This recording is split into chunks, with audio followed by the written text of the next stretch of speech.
మన భారతదేశము యోగుల యొక్క భూమి, తపస్థలం. ఇక్కడ చాలా యుగయుగాల నుంచి ఋషులు యజ్ఞాలు తపస్సులు చేసిన స్థలం ఇది. రాజులు ప్రజల క్షేమం కోసం ఎన్నో యజ్ఞాలు చేసేవాళ్ళు. ఈ యజ్ఞాలు వేదాలలోని ఋగ్వేదంలోని మంత్రాలతో సామవేదంలో ఉన్నటువంటి లయబద్ధతను కూడుకొని ఆ యొక్క అగ్నికి ఆ యొక్క సమర్పణలు చేసేవారు అగ్ని దేవతకు. కాబట్టి అది శాంతించి ప్రకృతిలోని దేవతలను కూడా శాంతింపజేసి ఆయా కోరికలను తీర్చేటివి. ఆయా దేవతలు ప్రసన్నమై ఆ యొక్క యజ్ఞం నుండి తమ యొక్క ఆశీర్వాదాన్ని ఇచ్చేవాళ్ళు. ఇటువంటి భూమి మనది.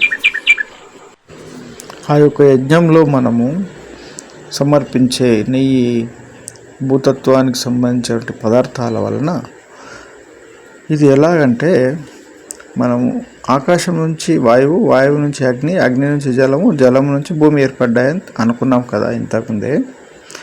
అందుకే ఈ అగ్ని నుంచి మనకు జలము, జలం నుంచి భూమి అంటే నెయ్యి, జల స్వరూపము, భూ సంబంధమైనటువంటి సమిధలు ఇవి వేయడం వల్ల ఆ యొక్క శక్తివంతమైనటువంటి ఆయా మంత్రస్వరూపమైనటువంటి దేవతా స్వరూపము మనకు ప్రత్యక్షము అయ్యేది.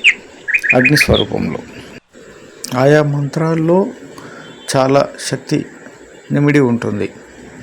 దానిని బహిర్గతం చేసి చూడాలనుకుంటే యజ్ఞం ద్వారా ఆయా దేవతలను చూడవచ్చు.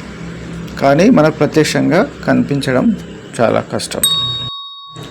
ఋషులు తమ యొక్క ఎన్నో వందల వేల సంవత్సరాల తపస్సు ఫలితంగా ఆయా మంత్రాలను దర్శించారు. వాళ్ళు ద్రష్టలు. ఆ యొక్క మంత్రాలను వాళ్ళు మనకు అందించి మనకెంతో ఉపకారం చేశారు. వాటి వల్ల మనము దేవతా దర్శనం చేసుకునే శక్తి లేకున్నా కానీ మనము యజ్ఞాల వల్ల, పఠించడం వల్ల, ఉచ్చరించడం వల్ల మనము ఫలితాలను పొందుతున్నాము. ఈ యజ్ఞాలు ఎంత శక్తివంతమైనవి అంటే రావణాసురుడు, ఇంద్రజిత్తు లాంటి వాళ్ళు కూడా ఈ యజ్ఞాలు చేసి రాముని ఓడించాలని చూశారు.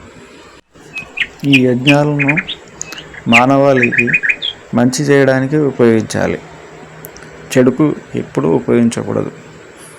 దేవతలు తిరిగి మళ్ళీ శపిస్తారు.